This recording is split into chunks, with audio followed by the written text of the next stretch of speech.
তাকওয়া বলা হয় আল্লাহর ভয়, আত্মরক্ষা করা, পরহেজগারিতা অবলম্বন করা অথবা ভয়ভীতি। আপনি আমি আল্লাহকে ভয় করে চলা এবং জীবনে চলার পথে আল্লাহকে স্মরণ রেখে চলার নামই হলো তাকওয়া। আল্লাহ এক আয়াতে বলেন, আমি আপনি যেন পরিপূর্ণ মুত্তাকি হই। আরেক আয়াতে বলতেছেন, তোমরা মুত্তাকি হও এবং ভালো মানুষদের সাথে চলো। আল্লাহ বলেন, ইয়া আইয়ুহাল্লাযীনা আমানুত্তাকুল্লাহা ওয়া কুনু মা'আস সাদিকিন। হে ঈমানদার সকল, ইত্তাকুল্লাহ, তোমরা আল্লাহকে ভয় করে চলো, ওয়া কুনু মা'আস সাদিকিন, এবং যারা সত্যবাদী, যারা ভালো মানুষ, যারা সৎ মানুষ, তাদের সাথে তোমরা চলো। তাহলে আমরা কি করব? সৎ মানুষদের সাথেও চলবো এবং আল্লাহকে ভয় করে চলবো। আল্লাহ আরেক আয়াতে বলেন, ওয়ালাকাদ ওয়াসাইনা আল্লাযীনা উতুল কিতাবা মিন ক্বাবলিকুম ওয়া ইয়্যাকুম আনিত্তাকুল্লাহ। আল্লাহ বলেন যে ওয়ালাকাদ, অবশ্যই, ওয়াসাইনা, আমি জোর নির্দেশ দিয়েছি, জোর ওসিয়ত করেছি, উতুল কিতাবা মিন ক্বাবলিকুম, তোমাদের পূর্বে যাদেরকে কিতাব দেওয়া হয়েছিল তাদেরকে, ওয়া ইয়্যাকুম, এবং তোমাদেরকেও দেওয়া হচ্ছে, আনিত্তাকুল্লাহ, তোমরা আল্লাহকে ভয় করে চলো। তাইলে এখানেও আল্লাহ কি করতেছেন? পূর্ববর্তী যারা তাদেরকেও বলছেন তোমরা আল্লাহকে ভয় করে চলো, এখন যারা আছে, আপনি আমি যারা আছি, তাদেরকেও বলতেছেন যে তোমরাও কি করো? আল্লাহকে ভয় করে চলো। আরেক আয়াতে আল্লাহ বলেন, বারবার তাকওয়ার কথা বলতেছেন, ইয়া আইয়ুহাল্লাযীনা আমানুত্তাকুল্লাহ ওয়াল তানজুর নাফসুম মা কদ্দামাত লিগাদিন ওয়াত্তাকুল্লাহ। আল্লাহ বারবার বলতেছেন, হে ঈমানদার সকল, ইত্তাকুল্লাহ, তোমরা আল্লাহকে ভয় করে চলো এবং পূর্ববর্তী তোমরা আগামীকালের জন্য তোমরা কি আমল পাঠাইতেছো এটাও দেখো, চায়া চায়া দেখো, একটু নজর লাগাও। নাফসুম্মা কদ্দামাত লিগাদিন ওয়াত্তাকুল্লাহ। এরপরে আবারও আল্লাহ বলেন, তোমরা আল্লাহকে ভয় করে চলো। বলেন সুবহানাল্লাহ। আল্লাহ বারবার বলতেছেন, ইত্তাকুল্লাহ, ইত্তাকুল্লাহ, তোমরা আল্লাহকে ভয় করে চলো। আল্লাহকে ভয় করে চললে আপনি আমার জীবন সফল হয়ে যাবে, আপনি আমার জন্য জান্নাত রেডি থাকবে। আল্লাহ বলেন, وسارعوا إلى مغفرة من ربكم وجنة عرضها السماوات والأرض أعدت للمتقين। আল্লাহ বলেন, ওয়াসারিউ, দৌড়াও, তাড়াতাড়ি চলো, ইলা মাগফিরাতিম মির রাব্বিকুম, তোমাদের প্রভুর ক্ষমার দিকে। বলেন সুবহানাল্লাহ। ওয়াজান্নাতিন আরদুহাস সামাওয়াতু ওয়াল আরদ, তোমাদের প্রভুর ক্ষমার দিকে দৌড়াও এবং এমন জান্নাতের দিকে দৌড়াও যেই জান্নাতের প্রশস্ততা হবে জমিন থেকে আসমান পর্যন্ত, আসমানের এক পাশ থেকে আরেক পাশ পর্যন্ত, এত বড় সেই জান্নাতের দিকে তোমরা দৌড়াও। বলেন না সুবহানাল্লাহ। এই জান্নাতে কারা প্রবেশ করবে? এই জান্নাতকে কাদের জন্য সৃষ্টি করা হয়েছে? আল্লাহ নিজে বলতেছেন, উইদ্দাত লিল মুত্তাকিন, এই জান্নাতকে সৃষ্টি করা হয়েছে, প্রস্তুত করা হয়েছে মুত্তাকিদের জন্য। বলেন সুবহানাল্লাহ। আল্লাহ সার্টিফিকেট দিয়ে দিচ্ছেন, আল্লাহ নিজেই বলতেছেন, আরে এই জান্নাতের দিকে দৌড়াও। আবার বলে দিচ্ছেন কাদের জন্য জান্নাত? উইদ্দাত লিল মুত্তাকিন, এই জান্নাত তো তৈরি করা হয়েছে মুত্তাকিদের জন্য। মুত্তাকি কারা? আল্লাহ বলেন, আল্লাযীনা ইউনফিকুনা ফিস সাররাই ওয়াদ দাররাই ওয়াল কাযিমিনাল গায়যা ওয়াল আফিনা আনিন নাস আল্লাহু ইউহিব্বুল মুহসিনিন। মুত্তাকি কারা? আল্লাযীনা ইউনফিকুনা ফিস সাররা, যারা তাদের স্বাচ্ছন্দ্য অবস্থায়ও আল্লাহর রাস্তায় খরচ করে।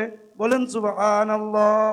ওয়াদ-দাররা, তারা নিজেদের কঠিন অবস্থায় নিজেরাই খাইতে পায় না, নিজেরাই অভাবগ্রস্ত, নিজেরাই বিপদে আছে, তারপরেও আল্লাহর রাস্তায় দান করে, তারা হইল মুত্তাকি। ওয়াল কাযিমিনাল গায়জ, এবং যারা রাগকে হজম করে ফেলে।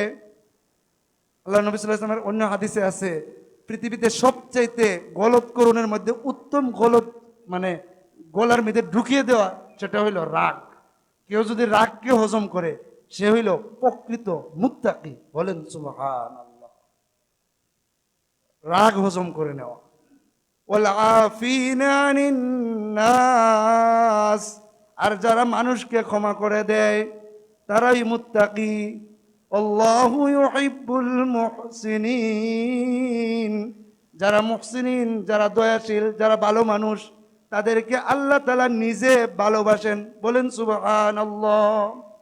আপনি আমি যদি মুত্তাকি হতে পারি, তাহলে আপনি আমার সঙ্গী স্বয়ং আল্লাহ নিজে হয়ে যাবেন। বলেন সুবহানাল্লাহ। দলিল দলিল আছে কোরআনে, আল্লাহ বলতেছেন ওয়ালামু আন্নাল্লাহ মাআল মুত্তাকিন, জেনে রাখো নিশ্চয় আল্লাহ তাআলা মুত্তাকিদের সাথে আছেন। বলেন সুবহানাল্লাহ। আল্লাহ যার সঙ্গী, তার কোনো টেনশন আছে? তার কোনো টেনশন নাই। তাইলে আমি আপনি যদি মুত্তাকি হই, তাইলে আল্লাহ আপনি আমার কি হয়ে যাবেন? সঙ্গী হয়ে যাবেন। তাইলে আমরা কি হব? মুত্তাকি হব। উমর রাদিয়াল্লাহু তাআলা আনহু, তিনি একবার উবাই ইবনে কাব রাদিয়াল্লাহু আনহুকে জিজ্ঞাসা করলেন, তিল মাত তাকওয়া, এই উবাই ইবনে কাব, তুমি বলো তাকওয়া কাকে বলে? তখন উবাই ইবনে কাব উমর রাদিয়াল্লাহু তাআলা আনহুকে বললেন, আমা তালাক্কা তরিকান ফিহি শাওকুন, আপনি কি এমন কোনো রাস্তা দিয়ে হেঁটে যান নাই বা যান নাই যেখানে রয়েছে কাঁটা? মনে করেন রাস্তার দুই পাশে দিয়ে কাঁটা আছে। বলা নাম, ওমর রাদিয়াল্লাহু আনহু তিনি বললেন নাম, হ্যাঁ আমি গেছি। তখন উবাই ইবনে কাব বললেন, মাযা ফাআলতা, তখন আপনি কি করেছেন? তখন ওমর রাদিয়াল্লাহু তাআলা আনহু তিনি বললেন, উসাম্মিরু আন সাকি ওয়া আনজুরু ইলা মাওয়াদিআ কদামি ওয়া উকদ্দিমু কদামান ওয়া উআখিরু উখরা মাখাফাতা আন তুসিবানি শাওকাতুন। তখন উবাই ইবনে কাবকে ওমর রাদিয়াল্লাহু আনহু তিনি বলেন যে, আমি আমার পায়ের যে কাপড়গুলো আছে একটু গুটায় নিছি, নিয়ে আমি এমনভাবে এক কদম আগাই এক কদম পিছাই, এমনভাবে আমি হাঁটছি যাতে করে কোনোভাবে আমাকে একটা কাঁটাও স্পর্শ না করতে পারে, এমনভাবে চলছি যাতে করে আমাকে কাঁটা বিদ্ধ করতে না পারে। এভাবে আমি সতর্কতার সাথে হেঁটে চলে গিয়েছি। উবাই ইবনে কাব তিনি বললেন, তিলকা তাকওয়া, এটার নামই হইল তাকওয়া। বলেন সুবহানাল্লাহ। বলে হুজুর এটা দ্বারা উদাহরণ দিয়ে কি বুঝাইলেন? এই উদাহরণ দ্বারা এটাই বোঝানো হইল, আপনি আমি পৃথিবীতে চলতে গেলে ফিতনার শেষ থাকবে না। আপনি এদিক দিয়ে চলতেছেন, আপনি সোজা দিয়ে হাঁটতেছেন, আপনারে এই পাশ থেকে একজনে টান্দা ধরবো, কইব এদিকে আইয়েন, ওই পাশ থেকে আরেকজনে কইব তুমি এদিকে আইও। এভাবে শয়তানে আপনারে বারবার আঘাত করতে থাকবে। এদিকে সুদ, এদিক দিয়ে ঘুষ, এদিক দিয়ে কাজ্জা, এদিক দিয়ে ফাসাদ, এদিক দিয়ে বংশ, এদিক দিয়ে ভাই, এদিক দিয়ে বোন, এদিক দিয়ে মা বাবা, দেখবেন যে হালি ফিতনা আপনার কাছে আসতেই থাকবে, একটার পর একটা ফিতনা আসতেই থাকবে। এই ফিতনা থেকে যদি আপনি আমি বাইচ্চা সুন্দর কইরা কাটাওয়ালা রাস্তা দিয়ে কোনো মতে হাইটে যাইতে পারি, তাইলে আল্লাহর তৈরি সেই জান্নাত আপনি আমার জন্য রেডি আছে। বলেন সুবহানাল্লাহ। আল্লাহ বলেন, তিলকাল জান্নাতুল্লাতী নুরিসু মিন ইবাদিনা মান কানা তাকিয়া, তিলকাল জান্নাহ, ওই জান্নাত যেটাকে আমি উত্তরাধিকার বানাইব, মিন ইবাদিনা, আমার বান্দাদের থেকে, তাদেরকে, মান কানা তাকিয়া, যে বান্দা মুত্তাকি হবে। বলেন সুবহানাল্লাহ। মুত্তাকি যারা হবে তাদের জন্য এই জান্নাতকে আমি কি করেছি?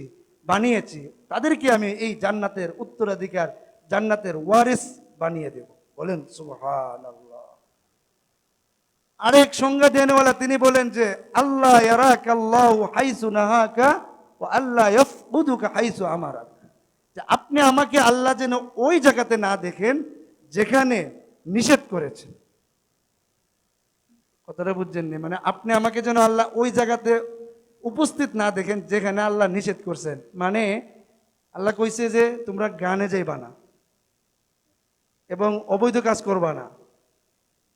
মানে যত ধরনের অবৈধ কাজ আছে, জুলুম আছে, এগুলোতে তোমরা যাইবা না। বাস আপনি আমি ওই জায়গাতে অবস্থান না করতে পারলেই আপনি আমি মুত্তাকি। বলেন সুবহানাল্লাহ। আবার ও আল্লাহ ইয়াফকুদুকা হাইসু আমারাক, আপনাকে আল্লাহ ওই জায়গাতে যাতে অনুপস্থিত না পান যেখানে আদেশ করেছেন। সেই জায়গাটা কি? মসজিদ। 5 ওয়াক্ত আজান যখন শোনা যায় তখন মসজিদে আসার জন্য আপনাকে ডাকা হয়। কি বলা হয়? হাইয়া আলাস সালাহ। হাইয়া মানে আসো, আলাস সালাহ মানে নামাজের দিকে, হাইয়া আলাল ফালাহ সফলতার দিকে আসো। তো আমরা যারা মসজিদ সাহেব হুজুর আছেন তারা তো আপনার এই যে ডাকটা দেন এটা তো আল্লাহর পক্ষ থেকে দেন। আপনাকে বলা হচ্ছে যে নামাজে আসো, আর আপনি কি করলেন? বাড়িতে বসে থাকলেন অথবা মসজিদের সামনে দিয়ে হাঁটে গেলেন গা। বাজারত ছিলেন, বাজারের পাশেই মসজিদ, আপনি গিয়ে আরেকটা সিফাত বয়ে লইলেন, রু যাইতাম না। তাইলে আপনি কি করলেন না? মুত্তাকি হতে পারলেন না। ও আল্লাহ ইয়াফকুদুকা হাইসু আমারাক, আল্লাহ যেখানে আদেশ দিয়েছেন সেখানে যেন আপনি আমাকে অনুপস্থিত না পান, বরং উপস্থিত থাকতে পারলে আপনি আমি মুত্তাকি বিবেচিত হব। আরেকজন সংজ্ঞা দেনওয়ালা তিনি বলেন, আন তুজাইয়িনা সিররাকা লিল হক কামা তুজাইয়িনা আলা নিয়াতাকা লিল খালক। আপনি আমার অন্তরটাকে এমন ভাবে সাজানো যেমনই ভাবে আমরা আমাদের বাহ্যিক রূপকে মানুষের সামনে যাওয়ার জন্য সাজাই। কথার কথা, যেমন আমি জুমা পড়াইতে এলাম, আমি কিন্তু সারা সপ্তাহ যাই পড়ি না পড়ি, শুক্রবার আইলেও একটু হইলেও কি করি? ভালো একটা কাপড় পরিধান করি। আপনারাও দেখবেন যে সারা সপ্তাহ যাই করছেন না করছেন, আজকে কিন্তু একটা ভালো কাপড় খুঁজা খুঁজা এটার একটু মরায় সরাই কি করেন আসেন। কেন? যে এখানে অনেক মানুষ আসবে, এখানে এমন সিরাপাড়া বা একটু বাদ কাপড় পিন্দা যাওয়া যাইব না। মানুষের সামনে আসতেছেন, অর্থাৎ একটু সৌন্দর্য আমরা প্রকাশ করতে চাই। তাহলে বোঝা গেল মানুষের সামনে গেলে আমরা একটু সাজতে চাই। তো সংজ্ঞা দেওয়ালা তিনি বলেন যে আপনি আমি আল্লাহর সামনে যে দাঁড়াবো এর জন্য আপনি আমার অন্তরটাকে কি করব? সাজাবো। বলেন সুবহানাল্লাহ। আমাদের যদি অন্তর সাজা যাইতো সবাই, তাইলে এই পৃথিবীতে আর দাঙ্গা হাঙ্গামা ফাসাদ এগুলি হইতো না। কিন্তু আমাদের অন্তর বালা না। আমাদের কি না, কি বালা না বলেন? অন্তরটা ভালো না। এমনি বাহ্যিক যাই হোক, কিন্তু ভিতরটা পচা। অনেকের ক্যান্সার, অনেকের আছে মোটামুটি কিছু খারাপ, আবার অনেকে আছে আবার ক্যান্সারে আক্রান্ত। হিংসা, এরপরে রোগে, হিংসার রোগে শেষ। অন্য কেন ভালো করবে? অন্য ভালো থাকবে কেন? অন্য ভালো থাকবে কেন? অন্য ভালো করবে কেন? অন্য ভালো খাইবে কেন? এটা তার সহ্য হয় না। নাউজুবিল্লাহ, সবাই কন নাউজুবিল্লাহ। তা আমাদের অন্তরটা কি হয়ে গেছে?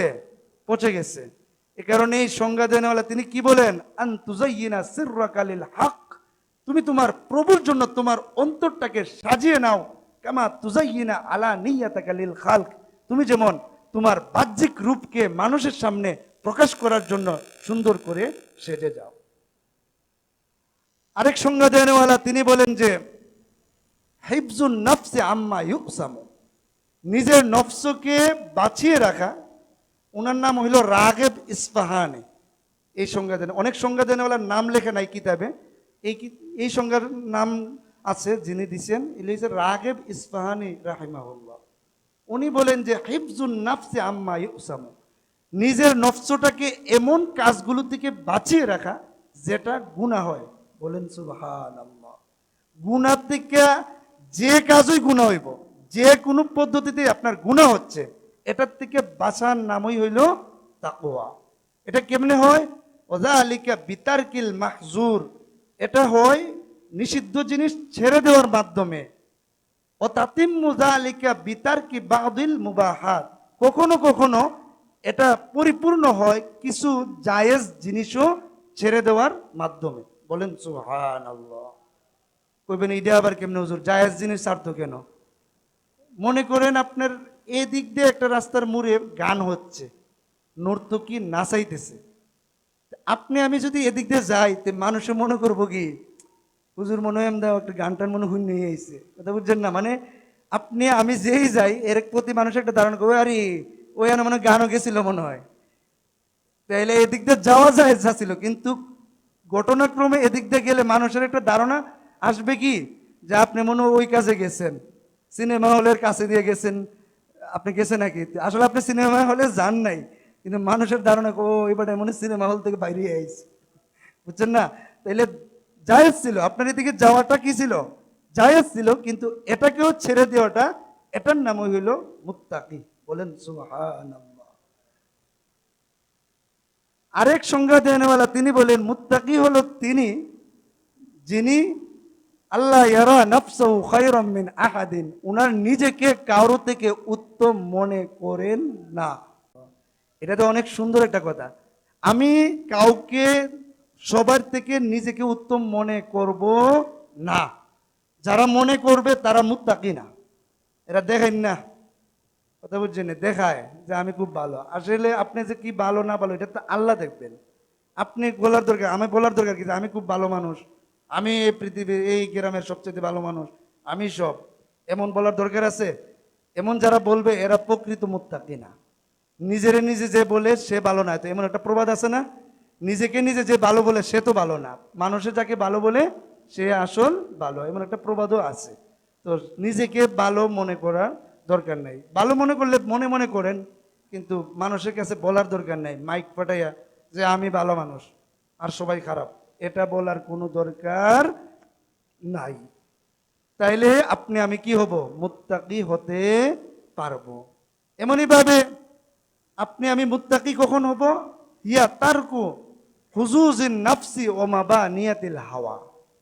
হুজুজিন নাফস মানে নফসের মজা ছাইরা দেওয়া। নফস যে জিনিসটাতে মজা অবলম্বন করতেছে, মজা তো আপনার বৈধ মজা আছে, অবৈধ অবৈধ মজা। নফস যে অবৈধ মজা নিতে চায়, ওই অবৈধ মজাটাকে যদি আপনি ছেড়ে দিতে পারেন, ও মাবানিয়াতিল হাওয়া, আর খায়েশাতের স্থান যদি আপনি আমি ছাড়তে পারি, তাহলে আপনি আমি প্রকৃত মুত্তাকি হতে পারবো। নফসের মজা মানে আপনি এমন একটা কাজ করলেন যে এখানে একটু মনে করেন 3 রাস্তার মোড়ে আপনি একটু বইলেন, বইয়া করলেন যে আমরা যত বেডে যাইব যা আছে সব দিকেলাম, তাইলে নফসের মজা লইলেন আপনি। তাইলে কি হবে, এটার যে তাকওয়ার খেলাফ কাজ। আপনি ওই 3 রাস্তার মোড়ে বসবেন না। যদি দেখেন যে এই রাস্তা দিয়ে সমস্যা হয়, তাহলে আপনি কি ঘরে বসে থাকেন, আপনি এনে বসবেন না। মাবানিয়াতিল হাওয়া, খায়েশাতের স্থান। দেখতেছেন যে বাজারও কোথাও কোথাও একটা দোকানে বসছেন, দেখলেন যে এখানে ইজ্জত লয়ে টানাটানি চলতেছে মানুষের, আপনি এখান থেকে উঠে আসবেন। এখানে কার্য লাগার সম্ভাবনা আছে, উঠে আয় পড়বেন। দ্বন্দ্ব, ফাসাদ, অশ্লীলতা এখানে কঠোরভাবে হচ্ছে, আপনি এনার বইয়ে বলবেন এ চেয়ারটা দে রে। অনেকে আছে না, এখানে মনে করেন উল্টা পাল্টা হইতেছে, অশ্লীলতা বকাবকি হইতেছে, এরপরও একজন গিয়া উঠতে কয় এ একটা চেয়ার আন, বাস ইলেও বইলো বইয়া, বাস সবাই মিললে ইলেও কিন্তু আবার শুরু করলো। তাইলে আপনি আমি কি হইলাম না, মুত্তাকি হতে পারলাম না। যদি দেখেন যে অশ্লীলতা হচ্ছে, অবশ্য খারাপ কাজ হচ্ছে, এখান থেকে আপনি চেয়ার পালাইয়া উঠতে আয়া পড়বেন। চার বিল পারলে দ্রুত দিয়া চাটা যদি খাইতে হয়, চাটা তাড়াতাড়ি খাইয়া বলে ভাই আমার সময় নাই, পেটে ব্যথা, পেটে সমস্যা, আমার সই রুগী আমি, ওইয়া বলে বাইরে গায়ে পড়বেন। বুঝছেন না? তাহলে ফেতনা থেকেও বাঁচলেন, পাশাপাশি আপনার নামটা মুত্তাকির নামে লিখিত হয়ে যাবে। আর মুত্তাকিদের নামে যদি আপনার লিখিত হয়ে যায়, তাইলে আল্লাহর তৈরি সেই সুন্দর জান্নাত আপনার জন্য রেডি আছে। বলেন সুবহানাল্লাহ। ওয়া আখিরু দাওয়ানা আলহামদুলিল্লাহি রাব্বিল আলামিন।